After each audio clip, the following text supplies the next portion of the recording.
అంటారు.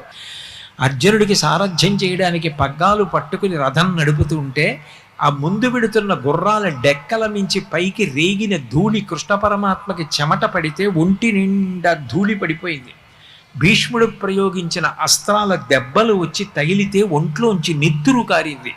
అయినా అర్జునుణ్ణి కాపాడు కోసమని అంత కష్టపడి రథసారథ్యం చేసినటువంటి కృష్ణుడు ఎంత కష్టపడితే, ఎంత సమాజ సేవ చేస్తే భగవంతుడిగా పూజింపబడ్డాడు.